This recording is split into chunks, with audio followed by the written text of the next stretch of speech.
Bonjour Céline. Bonjour Sébastien. Je te remercie d'avoir accepté mon invitation pour la chaîne La Vérité en Marche. C'est une petite chaîne d'information qui essaie d'analyser l'aspect spirituel de la politique et sa dimension idéologique finalement, c'est-à-dire ce qui se cache derrière la façade, la pièce de théâtre dans laquelle nous vivons, et Ça me parle. qui essaie de donner des éléments de compréhension justement aux gens pour ne pas qu'ils soient trop dans la panique et qu'ils puissent finalement vivre ça avec une certaine forme de détachement. Et j'ai voulu t'inviter justement parce que toi, tu es pile poil entre ces deux sujets, à savoir la mise en lumière des dérives politiques et en même temps les clés d'un éveil spirituel. Et donc, voilà, c'est pour ça que je voulais t'inviter. Je te laisse te présenter pour ceux qui ne te connaissent pas, une petite présentation au sommaire, que tu puisses nous indiquer un petit peu ton parcours, comment tu as fait pour passer finalement, je crois, du modèle finalement aux ailes libérées, c'est-à-dire à l'éveil de l'âme et à l'intériorité. Alors en fait, j'ai commencé. Moi, je fais des vidéos sur YouTube depuis 2013. Mais tu sais, au début, j'avais une chaîne plus centrée sur ma petite personne. Genre. Je parlais de mes expériences de vie, puisque j'étais passionnée par le Québec. Après, je suis allée habiter au Québec, donc je parlais de mes expériences, tout ça, tout ça. Et à un moment donné, j'avais envie de ne plus vraiment me focaliser sur moi-même et j'avais un autre appel. Donc, j'ai commencé à ouvrir une chaîne qui s'appelait Wake Up Call, qui s'appelle aujourd'hui L'âme éclairée. Je l'ai ouverte en 2018. Donc, je commençais à parler un peu des sujets qui fâchent, des false flags qu'on appelle, tout ça. Mais bon, à un moment donné, c'est vrai que ça a été un peu difficile à gérer parce que j'étais très, très, très impliquée. Puis, je travaillais 5 jours semaine, puis c'était compliqué. Genre, j'avais plus de vie, là.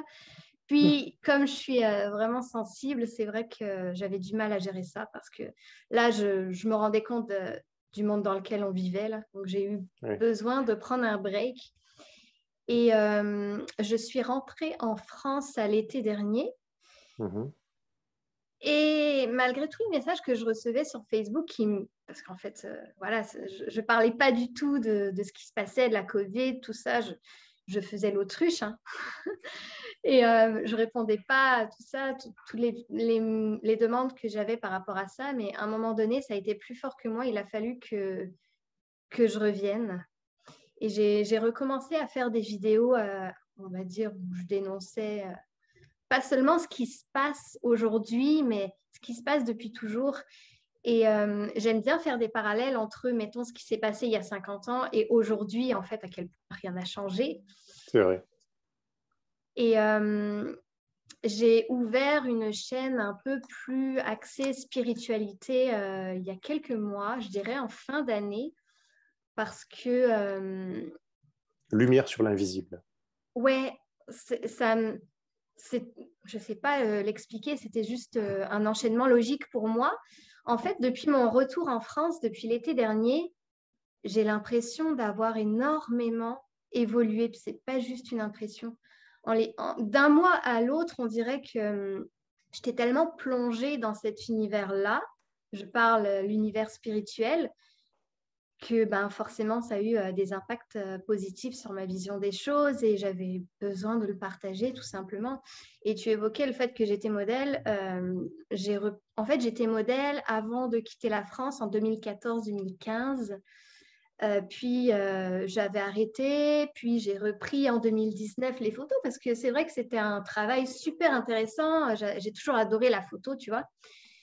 Mais en revenant en France, bon, j'ai eu deux, trois déceptions par rapport à ça. Et en fait, ça ne me convenait plus du tout. On dirait que je n'étais juste plus capable de ce côté malsain des choses parce qu'en fait, ça l'était. Honnêtement, je faisais des photos enfin, voilà, quoi, ça n'a pas de bon sens. C'était vraiment dans le oser, tu sais, des photos sexy, vraiment dans la provoque un peu, même si c'était beau, hein, mais j'étais plus capable de le faire. Du coup, j'ai arrêté un peu du jour au lendemain et même moi, mes proches, ils ne comprenaient pas, genre Céline, qu'est-ce qui se passe? T'es rendue pudique? Puis je ne pouvais pas l'expliquer moi, en fait. C'était juste que je ne pouvais plus et qu'il fallait que je passe à autre chose. C'est aussi Ouais, je simple que comprends. ça. La page se tournait. Je pense que quand tu commences à t'élever en conscience, il y a des choses qui changent. Tu sais, il y en a, ils deviennent Que tu végétariens. peux plus le faire, ouais, c'est vrai que tu peux plus. Ouais, ben, moi, c'était ça un peu. Même si j'adore la photo, aujourd'hui, j'en ferai peut-être d'autres séances, mais il va falloir que ce soit hyper clean, tu vois. Donc, c'est un Après, peu la ça. photo, c'est un art, mais parfois, effectivement, ça peut être instrumentalisé dans une forme de voyeurisme, finalement, Bah oui, mais là, par le c'était vraiment photographe ça. ou par ceux qui se disent amateurs de photos. Ouais, c'était vraiment ça. J'étais un bout de viande, quoi, tu vois. Puis Mm. c'était vraiment genre, il me faisait vraiment aller toujours dans le plus osé, c'était jamais assez. Puis là, à un moment donné, tu poses tes limites, puis ils essayent quand même. Puis là, j'étais comme, ok, non, c'est plus Mm. possible. Ouais, je comprends. Et tu as toujours travaillé dans la photo ou quand tu étais Au une Québec, formation, enfin au Québec, je sais pas, tu as fait différents métiers au Québec j'ai travaillé 4 ans dans une boutique de vêtements pour femmes. D'accord. Et bon, c'était une super expérience.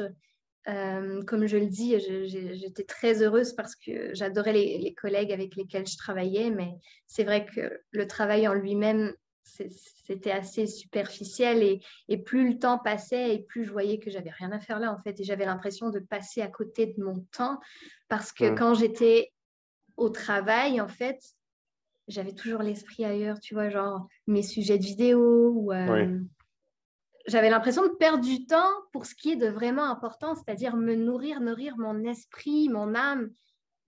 Et là, en fait, j'avais moins le temps pour le faire. Et c'est normal quand tu as un loyer à payer, des factures, c'est compliqué. Oui, c'était un boulot alimentaire et je comprends tout à fait Ouais, cet aspect qui fait que tu n'es pas dedans. C'est-à-dire, moi aussi, je l'ai vécu un peu. non, À un moment on le donné, fait tu es à en autre plus. chose. C'est difficile de se remettre dans un rythme de travail traditionnel, on va dire. Ouais, puis Sauf c'est si tu es arrivé. passionné et que tu fais le lien Ouais, avec, finalement, avec la spiritualité. est arrivé la Covid.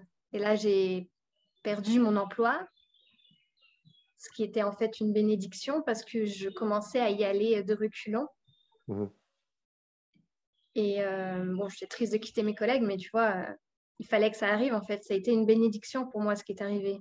Parce que je me suis défaite de ça. Et non, je dis pas que ça a été facile, mais ben, je me suis retrouvée, je pense, avec moi-même. Et puis, je suis de retour en France et j'étais tellement heureuse de revenir dans mon pays. Puis la France m'avait beaucoup manqué. Donc,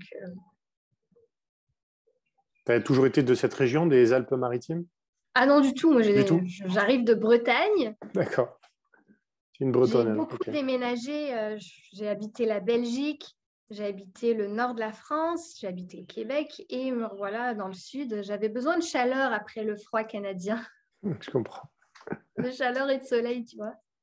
Je comprends très bien. C'est vrai que le Sud-Est, c'est une belle région. C'est une bonne région pour ça, effectivement. Ah non, mais c'est vraiment très beau. Un peu sec, peut-être parfois, mais sinon, c'est très beau. Bah, je sais pas, j'habite à côté de l'eau.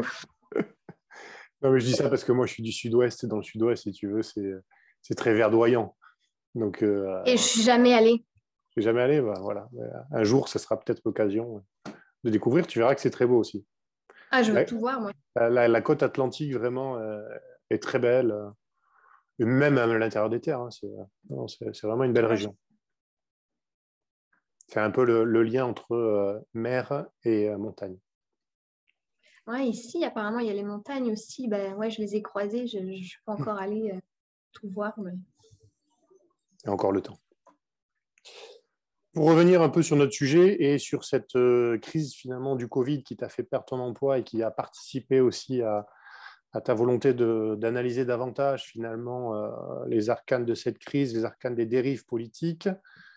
Ça fait 1 an et demi maintenant qu'on vit dans une crise sanitaire incroyable qui, Il n'en est pas une. qui, pour certains et pour beaucoup, est clairement cousue de fil blanc. On est bien d'accord, et qui correspond donc à une pièce de théâtre, pour reprendre un terme qui t'est cher. Ah ouais.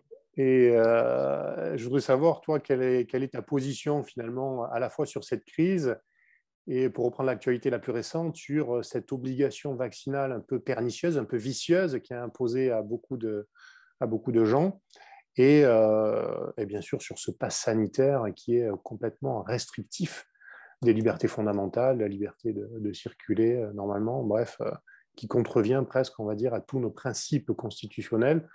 Et pourtant, on a l'impression que ça passe comme une lettre à la poste. Bien sûr. Mais en fait, ce que je crois et ce que beaucoup de croient aussi, c'est assez clair que tout ça a été organisé dans le but de ce qu'on vit en ce moment, c'est-à-dire l'obligation vaccinale. Le pass sanitaire, c'était prévu depuis très longtemps, en fait, même avant que le Covid soit découvert. Hein, donc, tout ça est Excuse-moi. orchestré, bien sûr. En fait, le Covid, c'était vraiment l'excuse à donner pour imposer des restrictions liberticides comme on les connaît. Bien sûr. Tout simplement, en fait. Et ça a très, très, très bien fonctionné. Jamais j'aurais pu croire que ça fonctionne aussi longtemps. Honnêtement, quand c'est arrivé, au début, je me suis dit, ah ouais. Mais plus le temps passait, et plus je me disais, mais en fait, moi, ce qui m'a fait tilter, c'était quand même dès le départ au Québec. Tu sais, tous les points presse qu'il y avait tous les jours à 13 heures avec le Premier ministre, avec le docteur Arruda. Et au tout début, il parlait des masques, tu sais, et il disait, de toute façon, ne vous inquiétez pas, on n'a pas de masque, mais c'est pas utile pour vous là parce que les gens ne sont pas familiarisés avec le fait de porter un masque tous les jours. Du coup, ils en font n'importe quoi s'ils le portent. Ils vont le toucher, ils vont toucher à n'importe quoi, ils vont le mettre dans leur poche, ils vont le remettre, nanana. Du coup, le masque, il sert à rien. Et quelques Ouais. semaines après, le même docteur Arruda qui dit que voilà, c'est très important de le porter tous les jours, à chaque sortie, nanana. Et encore au Québec, c'était pas dehors, c'est vraiment à l'intérieur des centres commerciaux, tout ça, tout ça. Mais là, je suis comme, ok, mais là, parce que ça marche pas là, Il y a un problème là. ça marche pas en fait. Et là, c'est bon, quoi, il m'avait perdu. Donc là, c'est vrai que je suivais un peu ce qui se passait sur d'autres plateformes, on va dire, et effectivement, ça a conforté mon idée que c'était du n'importe quoi, là. Ça n'avait aucun sens, là, quand tu voyais que personne mourait quasiment et que finalement, les chiffres, tout ça était tellement... pour moi, c'est d'une logique que c'est juste pour affoler les gens. Enfin, j'ai du mal à croire qu'on puisse croire à tout ça, en fait. C'est tellement limpide. Mais bon, les gens qui sont habitués à regarder la télé comme étant le seul point d'information vrai, véridique, qui dit la vérité. Si ça passe pas à la télé, c'est que c'est pas vrai. Bah forcément, ils plongent. Puis il n'y a rien à faire avec ça aujourd'hui. Je pense que les gens, c'est fini. Enfin, faut plus espérer que les gens se réveillent par rapport à la mascarade parce que c'est mort. S'ils se sont pas réveillés maintenant, c'est mort, quoi. C'est compliqué, mais tu sais, j'ai pas mal d'amis qui sont, on va dire, qui ont un niveau de vie très correct. C'est-à-dire ils travaillent dans différents milieux, on va dire classe bourgeoise moyenne, tu vois, que ce soit dans le milieu juridique, médical, ingénieur, etc. Et la grande majorité, c'est des gens intelligents, hein, je veux dire, mais en fait, ils ne voient pas. Ils n'arrivent pas à voir les incohérences, ils n'arrivent pas à... Et pourtant, j'essaie de leur... Moi, je ne le martèle pas parce que ça ne marche pas comme ça, en fait, si jamais on essaie de... Et ça fait l'effet contraire, justement, ça les rebute. Mais pourtant, ça fait presque 2 ans que je leur dis, je ne le sens pas, par exemple, ce président, vous allez voir, ça va mal se passer. C'était déjà il y a 2 ans. Et eux, ils me disaient, mais tu vas trop loin, tu vas trop loin. Et maintenant qu'on est en plein dedans, ils essaient encore de nier souvent. Oui, mais c'est normal Et en même fait. quand on leur donne des éléments, des preuves vraiment, alors soit ils essaient de discréditer les Ouais. preuves, soit... Qu'est-ce que tu en penses, toi? Même ces gens, parfois, qui sont un peu, je veux dire, qui sont loin d'être bêtes, pourtant. C'est des Non, mais très ça n'a bons rien à voir. techniciens, mais ils n'ont pas de vision d'ensemble. Exactement. Et en fait, c'est parce qu'ils sont trop dans le système. Oui, aussi. Ils ont été formatés, tout comme on est formaté à l'école, à C'est juste. penser de telle façon, à croire que l'histoire a été faite vraiment comme celle qu'on raconte dans les livres. On est formaté. Et plus on fait d'études, plus on est formaté. Et moins il est facile de s'extraire de toutes les connaissances qu'on a. Et en même temps, est-ce qu'on a envie de le faire? Est-ce qu'on a envie de se dire, OK, j'ai, mettons, 10 ans de médecine, d'études, et ça fait, mettons, 10, 15, 20 ans que j'exerce. Est-ce que j'ai envie de me dire que j'ai consacré 30 ans de ma vie à quelque chose qui était peut-être... Fondé sur des mensonges en tout ou partie. Voilà, est-ce que j'ai envie que Non, ma vie s'écroule? non, Non. non. Donc forcément, j'aime mieux rejeter ça et me dire que non, non, ça ne peut pas être vrai. Tu vois, Mhm. quand on fait face à des preuves, pourtant, comme tu le dis, tu ne peux pas les nier, quoi. Ah oui, je peux pas. Tandis que monsieur et madame tout le monde, qui n'a pas été nécessairement loin à l'école ou quoi, bah, il n'a rien à perdre, en fait. Et il a aussi, je dirais, le bon sens de l'intuition. Ça, c'est Oui, fondamental. Tu fais souvent référence. Et en fait, ce bon sens, c'est justement, c'est lorsque le mental ne prend pas l'emprise sur l'intuition, à force de trop ouais. vouloir tout analyser, il écoute son cœur. Ouais, mais ça, c'est quand tu es trop un esprit rationnel, tu veux des preuves et c'est tout, quoi. Oui, T'sais, ce que te dit le cœur, ce que te dit l'âme, bon, oh, il n'y a pas de preuves. ouais, c'est Bon, ça. Oui, même parfois même, je dirais, même si tu leur amènes des preuves, parfois, ils discréditent ces preuves.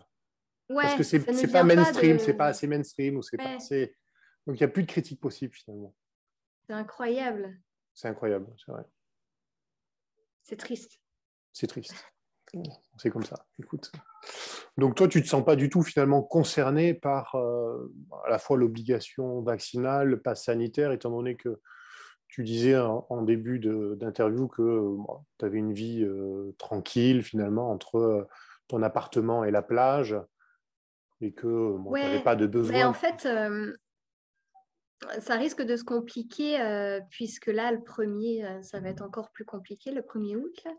Mais je déménage en septembre Mhm. dans un coin qui va être beaucoup plus isolé parce que là, clairement, je suis à Nice. J'ai tout à côté, hein. Ouais. Magasin, faire des courses, j'ai tout, tout, tout.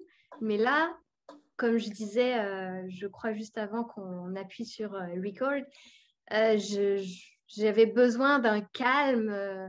Je pouvais plus, en fait, la ville, il fallait que j'aille plus loin. Et donc là, j'ai trouvé mon endroit où je vais être beaucoup plus isolée, on va dire.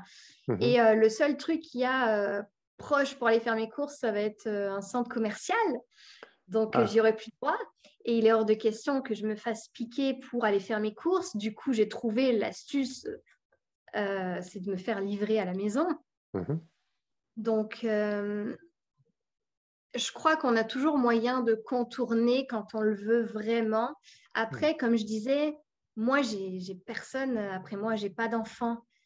C'est peut-être plus facile pour moi parce que je n'ai que ma petite personne à Oui, gérer et c'est mon vrai. chat.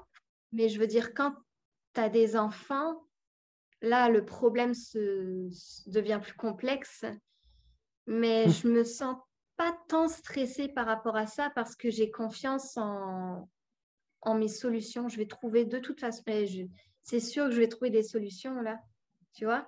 Ah oui, je vois très bien. Quitte Ouais. à rester chez moi enfermée pendant 6 mois, parce que de toute façon, ça ne durera pas des années leur cirque, hein. Non, non, c'est sûr. Pas sanitaire, non, non, ça ne durera pas. J'aime mieux me priver et ne plus aller à aucun endroit, restaurant, bar. Je m'en fous de tout ça. J'ai pas besoin de tout ça. Plutôt que de prendre le risque de m'injecter ça, quoi. C'est un risque qui, d'après moi, vaut la peine d'y penser, quoi. Tout à fait. Et c'est difficile, tu vois, parce que il y a quelques jours, j'ai reçu un message privé d'une personne dans le milieu médical. Et bon, bien sûr, il n'avait pas du tout, du tout, du tout envie de se faire vacciner. Et le milieu médical, tu sais bien, Oui, ils ont là, ils ont le couteau, hein, exactement. Ouais. malheureusement. à contre-cœur, il m'a dit qu'il allait se faire vacciner et je lui ai dit, tu sais, il y a des gens qui vont choisir de se reconvertir parce que pour eux, c'est pas possible. Leur âme leur dit de suivre une autre voie. Mais je pense qu'il y en a d'autres qui doivent rester à leur place, qui doivent rester là où ils sont parce que s'ils sont là, c'est qu'ils ont un travail à faire là où ils sont, vaccinés ou pas vaccinés. Et en fait, comme je disais dans ma vidéo, le choix de l'âme et le vaccin, là, la piqûre, c'est que malheureusement, s'il leur arrive quelque chose suite à cette piqûre, ça va en éveiller d'autres. C'est triste à dire, mais les gens, tant que ça n'arrive pas à leur porte, tant que ça n'arrive pas à leur mère, à leur ami, à quelqu'un de proche, c'est pas encore concret dans leur tête. Oui, c'est vrai. Mais là, s'il arrive énormément de personnes à l'automne prochain ou à l'hiver prochain, à qui il arrive des choses graves, ben malheureusement, ça va les éveiller davantage et peut-être ça va faire le petit dernier déclic dont ils avaient besoin parce que là, il y en a peut-être qui ont des doutes. Oui, c'est ça. Après, comme je lui ai dit aussi, on le sait que dans beaucoup de doses de vaccin, c'est pas du vaccin, c'est du sérum qu'il y a dedans. S'ils avaient mis du vrai poison dans toutes les piqûres,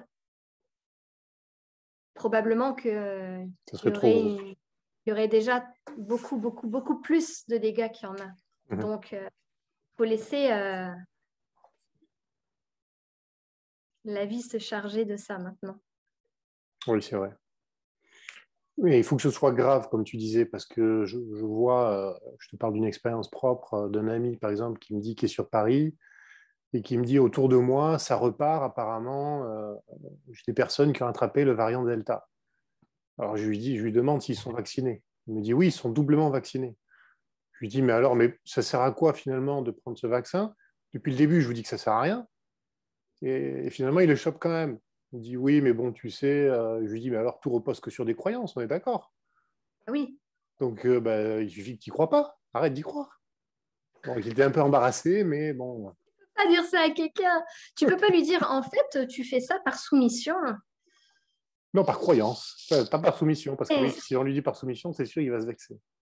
Ah oui, mais c'est pourtant ça. La plupart des gens, je te jure, ils ne doivent pas avoir peur du Covid ou de l'attraper ou quoi que ce soit. Hein. Il y en a, oui, mais j'imagine que ce n'est pas la majorité. Hein. Il y en a qui le font parce que clairement, on leur dit, puis ils ont envie de faire partie de la majorité aussi, parce que c'est réconfortant.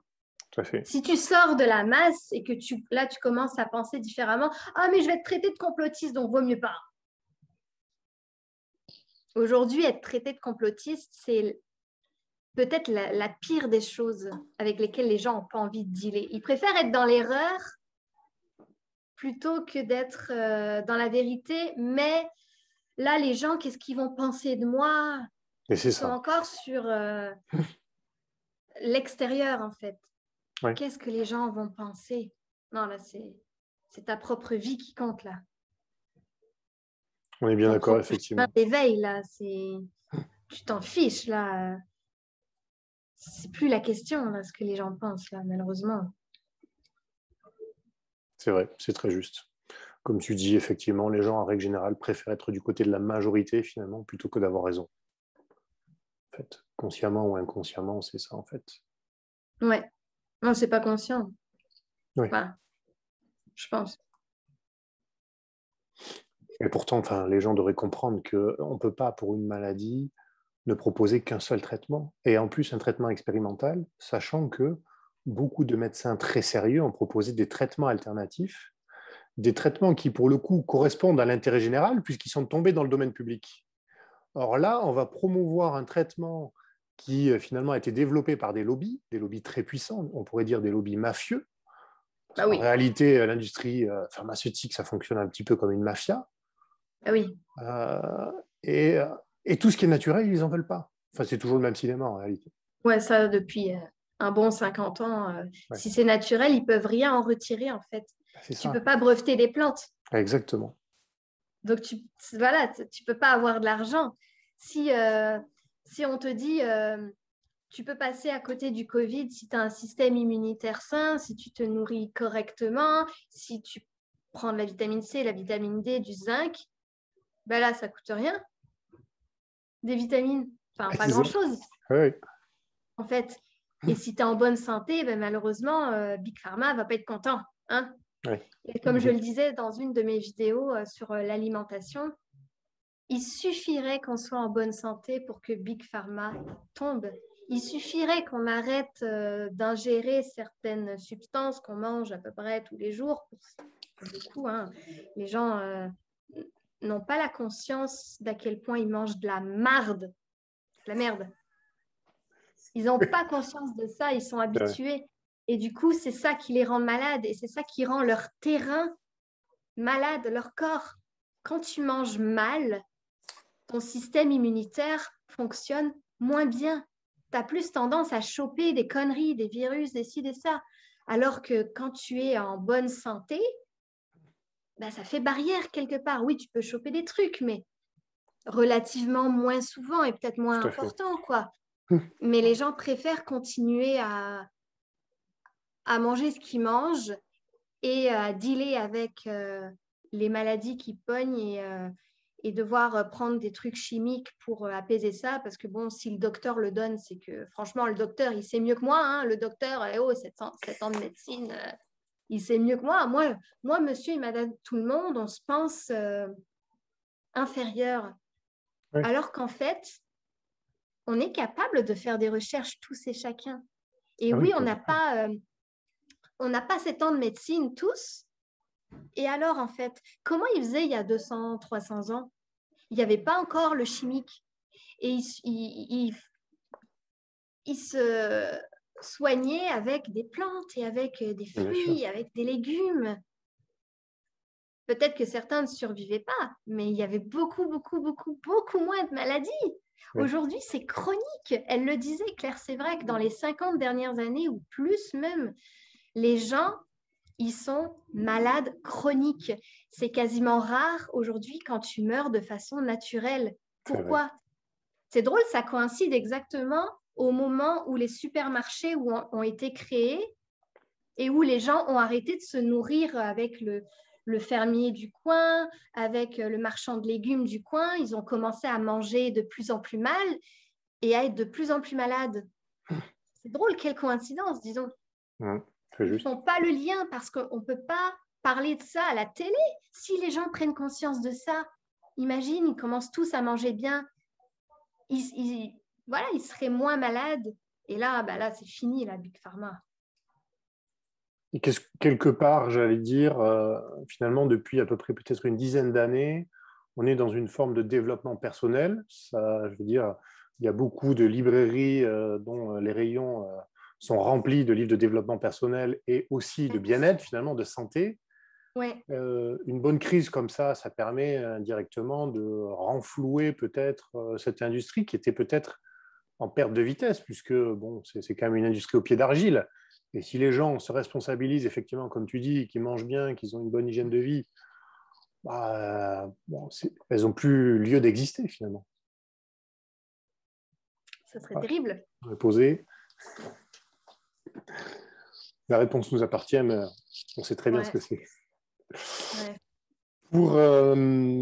Pour revenir finalement un peu sur toi et sur ton coming out spirituel, j'aurais voulu savoir en fait comment un peu ça s'est passé ce processus d'évolution. Tu nous disais ça s'est passé rapidement, l'espace un peu Ouais.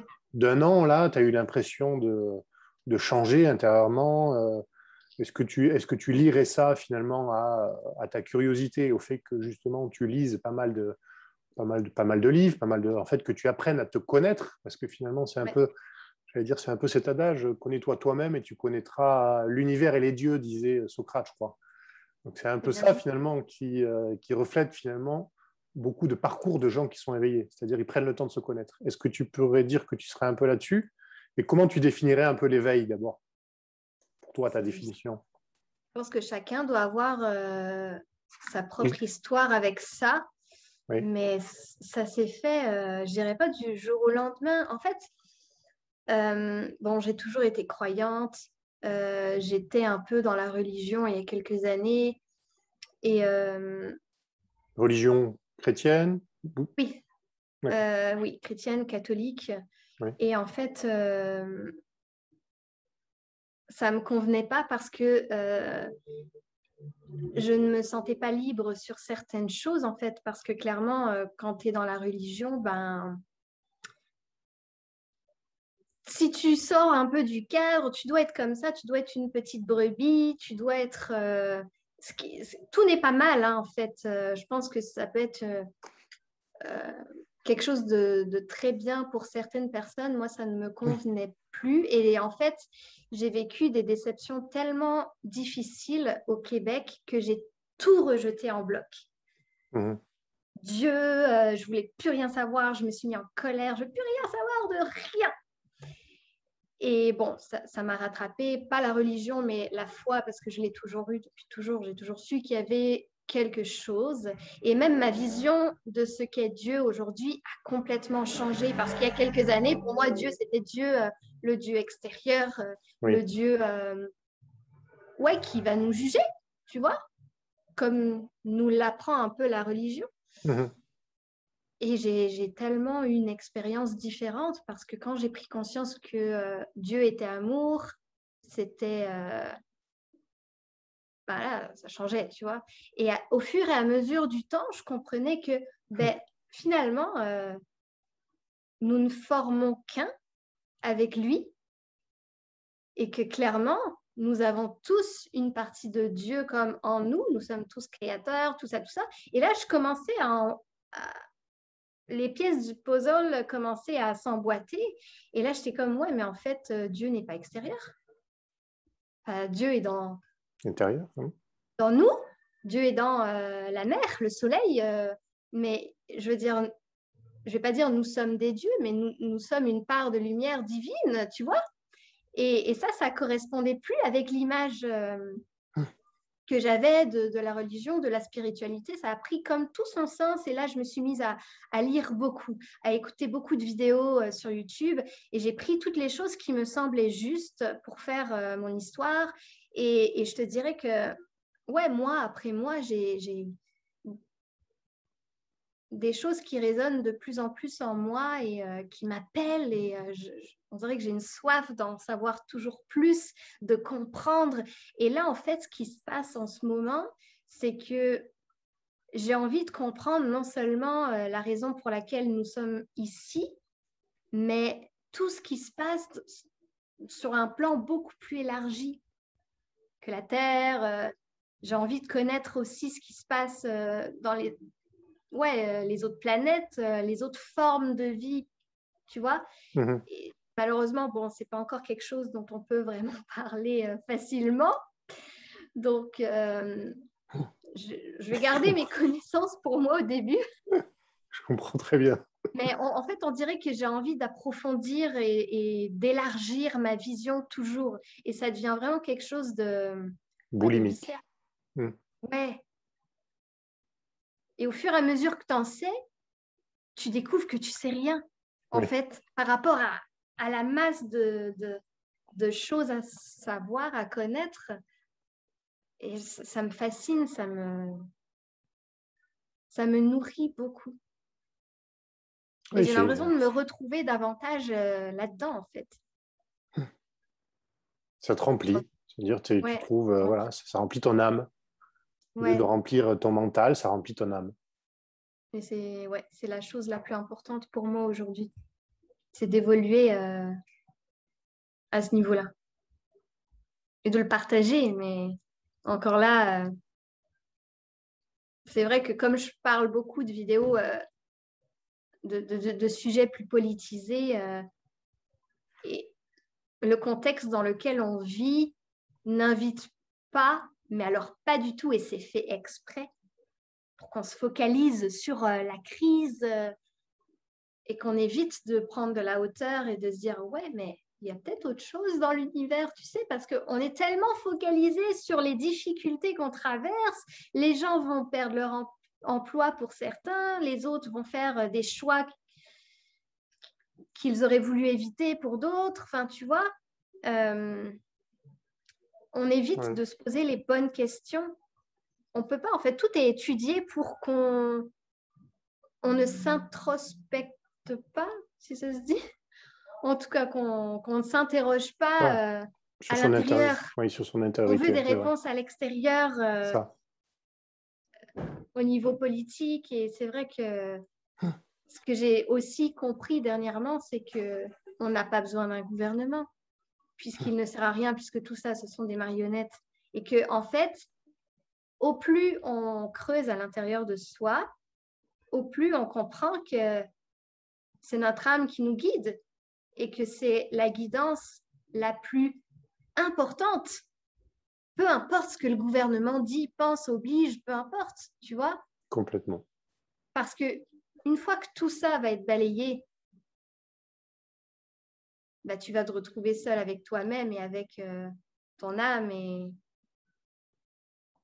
On arrive le... seul, on repart seul, hein, de toute façon. ouais. Je ne sais pas Ouais, si j'ai répondu à ta question. si, tu as un peu extrapolé, mais tu as répondu sur le fait de l'apprentissage de soi, ce travail d'intériorité qui conduit à l'éveil. En fait, Ouais. c'était ça la question. C'était ton coming out spirituel, c'est venu finalement de tes lectures et de la Ouais. connaissance de toi à travers ces lectures, à travers tes expériences Ouais. de vie. Et voilà, et sur un laps de temps assez court, d'après ce que tu disais, d'après ce Très que j'ai court, compris. ouais. Ouais. Mais c'est souvent ça, en fait. On passe par une forme de, peut-être pas de chaos, mais voilà, une forme de révolution intérieure qui conduit à un changement de perception à la fois de son être et en même temps de son environnement, des gens qui nous Très bien dit. entourent. Tu fais ça bien. Merci. Je te conseille un très bon livre, si tu veux, en la matière, qui est ici. C'est Carl Gustav Jung, L'homme à la découverte de son âme. Si tu ne l'as pas lu, il donne Il des... m'intrigue depuis tout à l'heure. Il me semblait, tu vois. Ah ouais? C'est un très bon livre, vraiment, qui t'aide aussi à te comprendre. Et il y a aussi des petits mots-clés dedans. C'est-à-dire, après, tu peux lire toute son œuvre à lui. Lui, c'est vraiment un des champions de la découverte de son intériorité. Je pourrais te donner d'autres références si tu veux après, ou on les donnera à la fin. Ouais, ouais, ouais. C'est vraiment un super gars. Très éveillé, très bien. J'en dis pas plus Super. pour l'instant. Donc finalement, suite à ce coming out spirituel et à comment tu vis ton rapport un petit peu avec les autres, parce que tu es, je veux dire, comme tu es assez ouverte et tu t'intéresses à beaucoup de choses, tu as une vision très élargie. Parfois, les rapports avec les autres qui sont des rapports plus liés au quotidien, c'est-à-dire ils ont des discussions qui tournent beaucoup autour de leur quotidien.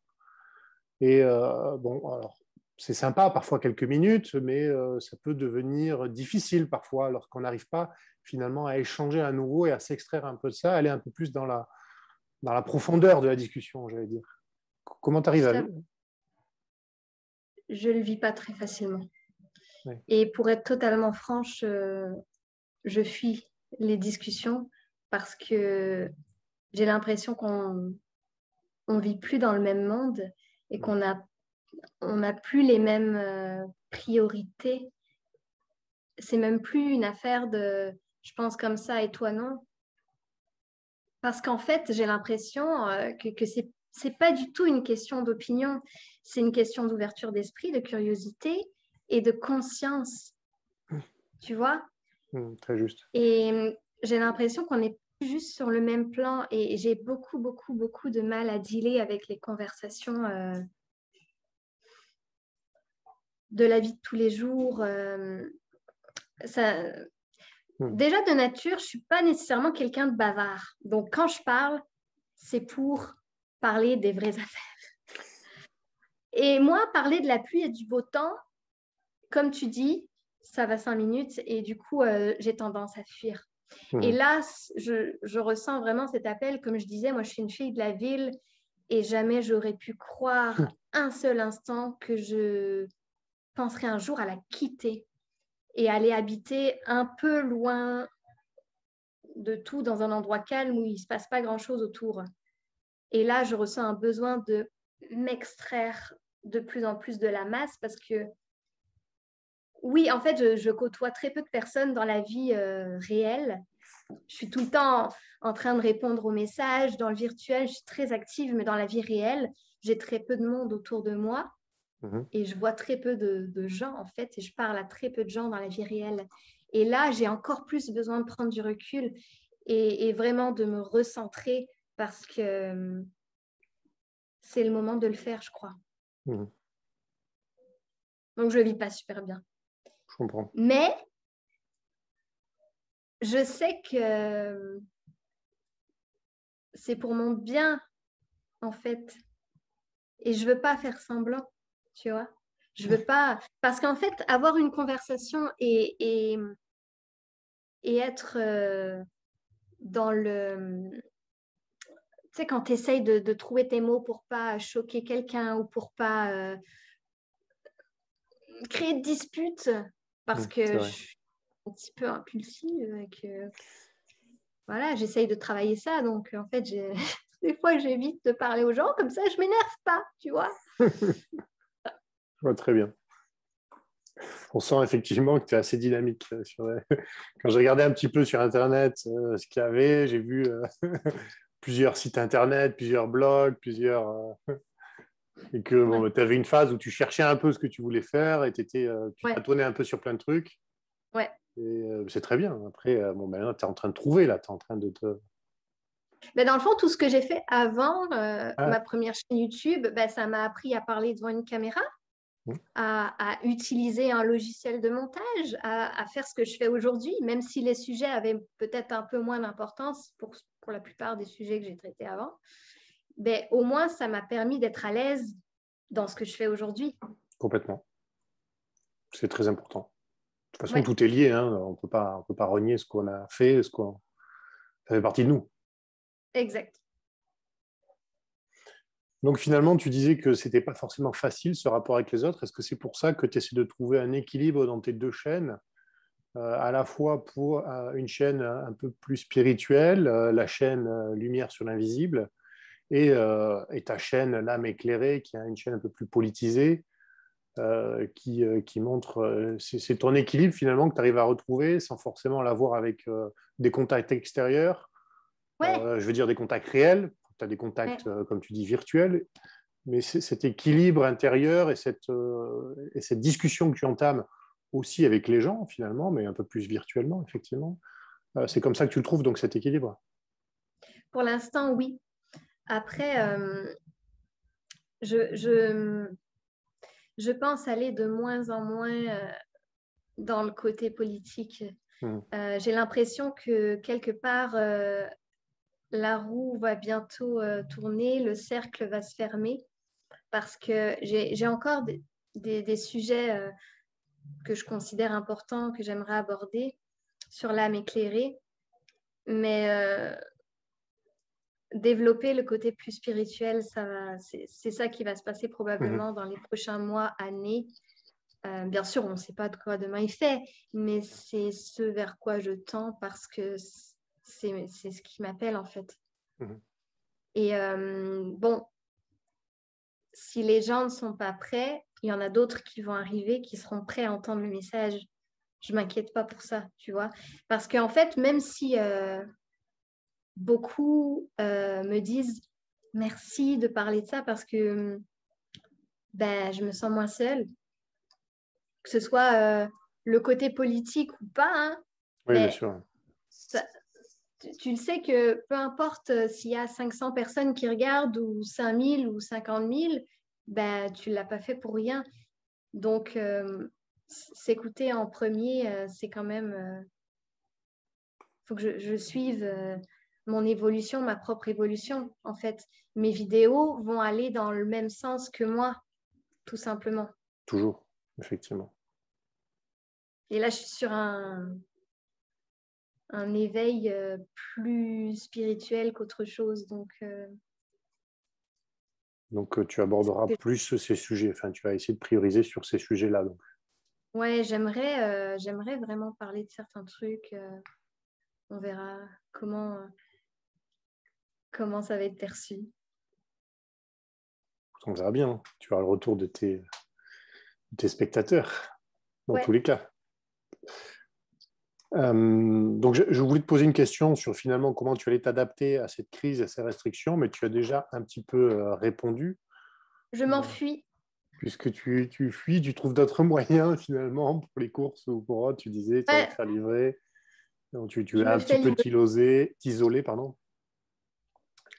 Et voilà. Et donc, te recentrer sur toi, finalement, c'est peut-être, je pense que c'est le lieu commun de beaucoup de personnes qui sont un peu dans cette démarche d'éveil, finalement.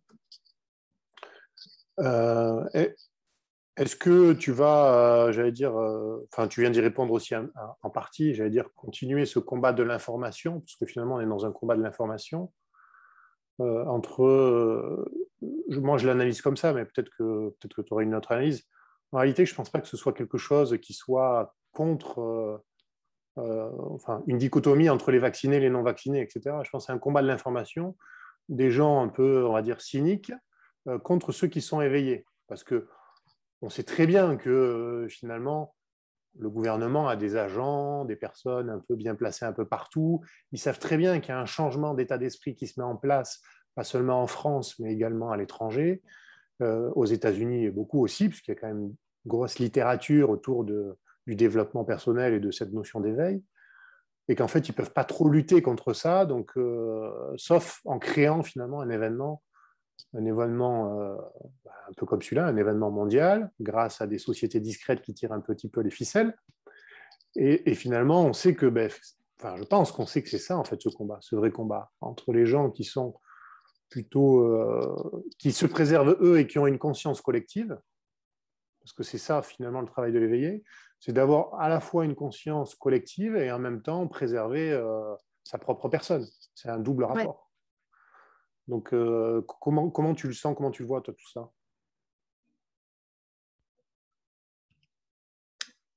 J'ai l'impression que vraiment le fossé se creuse de plus en plus, malheureusement.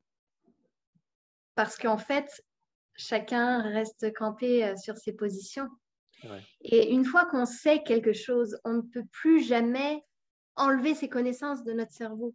Donc, nous, entre guillemets, les gens qui voient un peu clair sur ce qui se passe, on ne peut plus jamais enlever ça et faire semblant de rien. Tu vois, donc c'est normal qu'on reste dessus et qu'on veuille au contraire approfondir nos Oui, connaissances. Mais les gens qui perçoivent ça différemment, je pense qu'il y a un peu de flémite aiguë, hein, parce que la flemme de m'enseigner, franchement, voilà, j'aime mieux regarder Netflix, quoi, tu vois. oui, Il y a un peu de ça. Honnêtement, il y a un peu de ça parce que quand on veut savoir, on sait, on prend le temps pour. Et je sais que c'est oui, pas évident pour les gens qui travaillent toute la journée parce que tu es fatigué, ton esprit est fatigué. Quand tu rentres du travail, tu n'as qu'une seule envie, c'est de te détendre l'esprit. Tu n'as pas envie de commencer à savoir qu'est-ce qui s'est passé le 11 septembre ou je sais pas quoi. Tu n'as pas envie de plonger là-dedans. c'est vrai. Mais justement, tous les confinements nous ont donné le temps nécessaire pour le faire. Et les gens qui n'ont pas voulu creuser et qui ont utilisé ce temps uniquement pour se divertir ou des choses, bon, ça leur appartient, ben, malheureusement, ils ont perdu la chance de développer leur conscience et ce n'est pas maintenant qu'ils vont le faire, Mhm. à moins d'avoir quelque chose de très grave, comme on le disait tout à l'heure. Des fois, tant que tu n'es pas au pied du mur, Oui, tu changeras c'est pas très d'avis, juste. hein. C'est vrai, c'est très juste, ouais. C'est souvent ce qui pousse finalement à changer d'avis, ce pied du mur, effectivement. Ah ouais. Ou voilà. Enfin bon, après il y a différentes situations. Ça peut être parfois des chocs émotionnels, ça peut être des. C'est souvent lié finalement à tout ça, quoi, au pied du mur, comme tu dis. Ouais. Ok, bon, mais très bien. Avant de rentrer sur une petite note, je dirais, plus positive, plus légère peut-être, par rapport à cet entretien, je voulais savoir si tu avais peut-être des projets en cours, peut-être que tu veux en parler, peut-être que tu ne veux pas, je ne sais pas. Mis à part tes chaînes d'information bon, qui sont très bien, et je pense qu'il y a beaucoup de gens qui sont très contents et qui se reconnaissent en tout ou partie dedans. Mais est-ce que tu as d'autres projets peut-être pour toi, je ne sais pas, parce que étant donné qu'en ce moment, j'ai cru comprendre que du coup, tu avais perdu ton emploi, donc les chaînes YouTube, c'est rémunéré, mais c'est peut-être pas toujours finalement ce qui est le mieux rémunéré. Ah non, non, en fait, je suis vraiment dans le gros flou par rapport à tout ça. Euh, en fait, je n'arrive pas à voir dans le futur, ne serait-ce que dans les prochains mois. Je n'ai pas de projet parce que je me laisse un peu aller, honnêtement. Jour au jour. Ouais, je je sais pas. Euh, je me pose énormément de questions. Par exemple, est-ce que ce que je fais, c'est vraiment ce pourquoi je suis faite? J'ai l'impression que oui. Mais on dit aussi que normalement, quand tu suis ta mission de vie, les portes s'ouvrent plus facilement, en fait, et t'es pas dans la merde financièrement. Et là, c'est comme compliqué, tu vois. Et je suis comme, ouais, mais dans quoi est-ce que je me verrais à part ça? Parce que retomber dans la matrice, là, je peux plus, en fait. Je peux plus retourner en arrière. Je peux plus aller travailler 5 jours semaine dans un magasin et faire semblant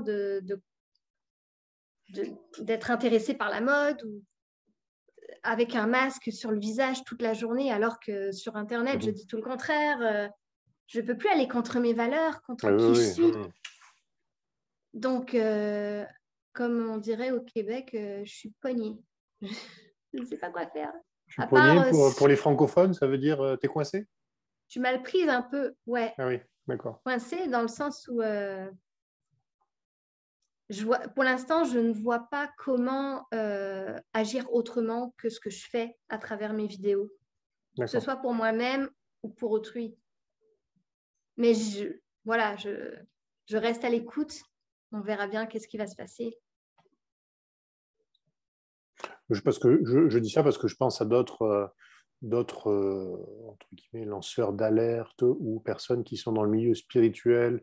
Bon, j'ai quelques noms en tête, peut-être tu les connais pas, mais par exemple la télé de Lilou ou je sais pas, il y a qui, le Lulumineuse, il y a Charlotte Hoffman, il y a des gens Ouais, qui essaient aussi de concilier les deux. d'essayer de concilier un petit peu les deux. Il y en a qui font des retraites, qui essaient d'organiser des retraites. Il y en a, Lulu, je sais, bon, elle s'occupe de sa famille essentiellement, je crois, Plein de mais choses.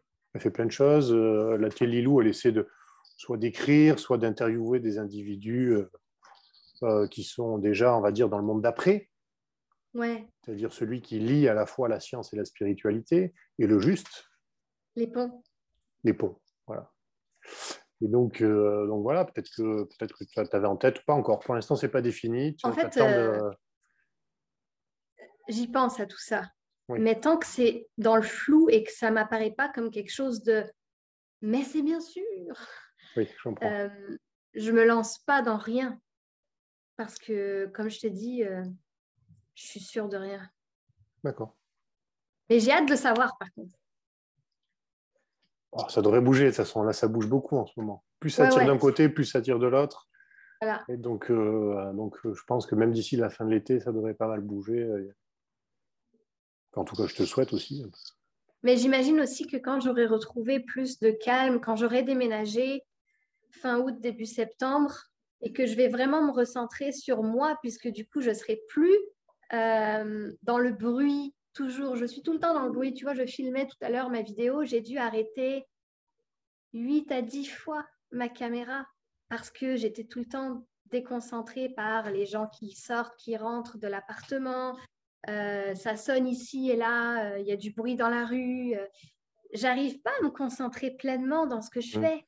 Je comprends. Donc, je me disais, imagine, je pensais à Aurore, tu sais, Aurore Rogier, oui. Rogier. Imagine, je ferais ça, des guidances comme ça, je me recentre, et là, il y a 12 000 personnes qui m'arrêtent. Bah, laisse tomber, quoi. Tu peux pas dans le bruit, en fait. Oui, c'est compliqué, effectivement. Mais quand tu es dans le calme, il y a des choses qui peuvent plus se passer. Tu peux plus être à l'écoute de ton cœur, de ton âme, et de toi-même. Oui, c'est pas toujours évident, effectivement, de se mettre dans une bulle et de faire abstraction de tout ce bruit environnant. Ah, je peux pas. Je peux pas. Je comprends. Pour essayer de clore, si ça te va, si c'est cet entretien, je voudrais que tu puisses éventuellement donner quelques petits conseils à nos spectateurs, à nos auditeurs sur finalement comment prendre du recul sur cette période, que ce soit en matière de santé, en matière d'alignement peut-être, en matière finalement de confiance. Qu'est-ce qu'on pourrait leur amener pour, à part leur dire qu'il faut faire preuve un petit peu de résilience, mais comment on peut essayer de les rassurer finalement sur différents domaines du quotidien. En fait, la seule chose à laquelle je pense, puisque bon, je me fie par rapport à ma propre façon de voir les choses, c'est que plus tu te focalises sur l'après, le nouveau monde, l'après-crise, moins tu as de mauvais sentiments, en fait, parce que on le sait que ça va être difficile encore, la prochaine période qui arrive. Mais quand tu sais que c'est pour notre bien, je le sais que c'est pas tout le monde qui est capable d'entendre ça. Il y en a qui vont perdre des gens, il y en a qui vont tout perdre, leur travail, leur vie, et je ne minimise pas ça du tout. Mais parfois, on en a besoin pour pouvoir justement tomber tout au fond du trou et rebondir sur ce qu'il y a après. Parce que après, je sais, moi, voilà, on n'a pas tous cette foi-là, mais je sais qu'on est dans un tournant.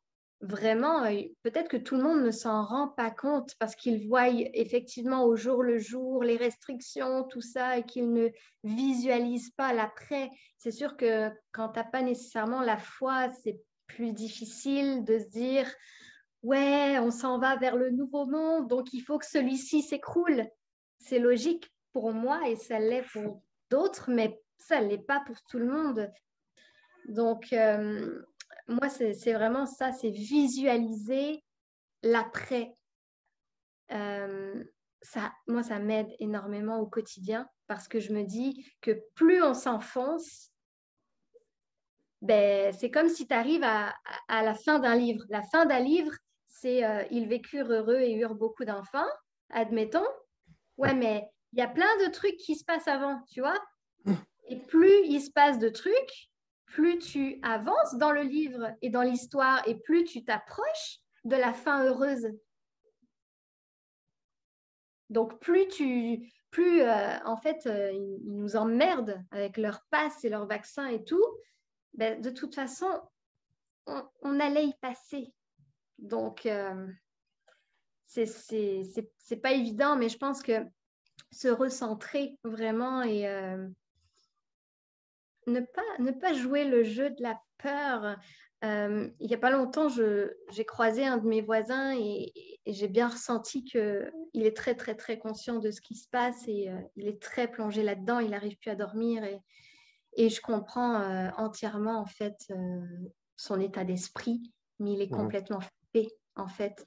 Et je pense qu'il s'est perdu dans ce qu'il sait. Et malheureusement, tu as vite fait de sombrer, en fait. C'est normal. Au plus tu as des connaissances sur ce qui se passe, sur l'ombre, au plus tu capotes, t'en peux plus, tu as envie de partir au loin dans les montagnes et de plus jamais entendre parler de quoi que ce soit. Peut-être qu'il y en a pour qui ça va être la solution, mais pas pour tout le monde. Je veux dire, à un moment donné, il y a un gros lâcher-prise à faire et c'est un exercice très, très, très difficile, le plus difficile probablement qu'on aura à vivre, nous, dans cette vie-là. Le lâcher-prise, c'est un peu la clé, effectivement, je pense. Ouais. Quand tu as cette foi vraiment qu'après, une fois que tout ça sera passé, ben, dans le fond, on passe vraiment à un nouveau système. Après, le système s'effondre là. C'est pas on va voter un nouveau président en 2022 puis on recommence là. Non, non. Non. Le système doit s'effondrer complètement. On doit vivre en gros une bonne grosse crise là. On ne l'a pas encore passée. Non, pas encore. Mais elle arrive. Être... Elle arrive comme la bête de l'événement, je dirais, comme disait le président. Mais après, ça va bien aller. Après, ça va bien aller. Puisque de toute façon, comme tu dis souvent, nous sommes dans une pièce de théâtre. Oui, tout ça est faux, tout ça est organisé, tout Il ça est faut un jeu. accepter. Il faut accepter. Oui, t'as pas le choix, sinon tu sombres. Et si on retient effectivement bien ta définition de la pièce de théâtre et de l'immortalité de l'âme, finalement, ça veut bien dire que l'âme, elle existe avant le corps et donc après le corps. Et donc, si elle existe en dehors de cet espace-temps, c'est-à-dire celui que nous vivons là, ça veut dire qu'elle n'est peut-être pas dans l'espace-temps, justement. Ça veut dire que, justement, pour reprendre ta métaphore de pièce de théâtre, tout est déjà écrit. Bien sûr. Puisqu'en fait, il y a le présent, le futur, le passé, c'est dans la seule même réalité, en fait. Donc, tout est déjà écrit. C'est pas linéaire C'est pas comme linéaire, oui. on connaît sur Terre. Oui, les années 80, c'était il y a 30 ans, puis tu sais, ça n'existe pas en dehors de la Terre, ça là, finalement. Enfin, je Mais sais nous, pas. on nous apprend ça. On nous Et apprend nous, les petites frises quand on est petit. Le temps est ouais, linéaire, vous voyez la c'est ça que je flèche. pensais. Voilà. Donc, nous, on se dit, ben oui, c'est linéaire, c'est évident quand même. Attends. C'est notre réalité, c'est la seule qu'on connaisse. Mais il y en a d'autres. Mais il y en a d'autres. C'est de s'ouvrir en fait à quelque chose de plus grand. Parce que quand tu veux sortir du système, tu veux sortir du jeu, bah, tu sors aussi du système terrestre, j'ai envie de dire. Parce que si tu sors du jeu, pourquoi faire? Si c'est pas pour t'ouvrir à une perspective plus grande que ce que tu connais depuis ta naissance, bah, tu passes à côté de beaucoup de choses. Et c'est ça, en fait, c'est que les gens ont peur de tomber dans la spiritualité parce qu'ils ont peur de la religion, ils ont une mauvaise image de la religion, ce que je comprends. Dieu, tout ça, ils veulent rien savoir. Et en fait, toutes les questions qu'ils se posent par rapport à la pièce de théâtre, les réponses, ils pourraient les avoir à travers la spiritualité, Oui, en c'est vrai. fait. Mais ils rejettent la spiritualité parce que ils pensent que ça a trop rapport avec Dieu, la religion et tout ça. Oui. Ils mettent tout dans le même panier, tu sais, ce qu'on peut comprendre. Par Du ignorance, coup, souvent, en plus. oui. Alors qu'en fait, ben, tu vois, les gens qui font des sorties de corps et qui sont capables d'aller voir ce qui se passe ailleurs sans entrer trop dans les détails. Et là, ils ont des connaissances sur certains points dont ils n'auraient même pas osé se poser la question, tu vois. C'est vrai. Et là, tu comprends tout, en fait. Tu commences à te dire, mais oui, mais en fait, tout ça, c'est un jeu. C'est pas grave. De toute façon, on meurt pas. On quitte notre corps terrestre. Anyway. Exactement. C'est pas grave. La Terre, c'est une école d'apprentissage, en fait. Ouais, mais vraiment. Oui. Mais Mais après, c'est plus difficile quand c'est quelqu'un que t'aimes qui quitte son corps terrestre. toujours, bien sûr. Ça, c'est sûr, effectivement, parce qu'elle affecte ces émotions qui font que, effectivement, c'est difficile, tout simplement. C'est le bon mot. Voilà. Donc, gardez le courage parce qu'une fois que tout ça sera effondré, c'est pour le meilleur. Juste pour le meilleur. Ouais. Très juste, mais je crois qu'on va finir sur ces belles paroles. Hein. Je te remercie d'avoir participé à cette interview sur ma chaîne, sur La Vérité en Marche. Merci à toi de m'avoir invité, ça m'a fait plaisir. Plaisir partagé. Écoute, j'espère qu'on pourra en organiser d'autres Oui. à l'avenir, pourquoi pas. En tout cas, c'était très bien. J'espère que les spectateurs sont contents. On verra Mais bien. oui, voilà. Oui. Donc, je coupe l'enregistrement et puis si tu veux.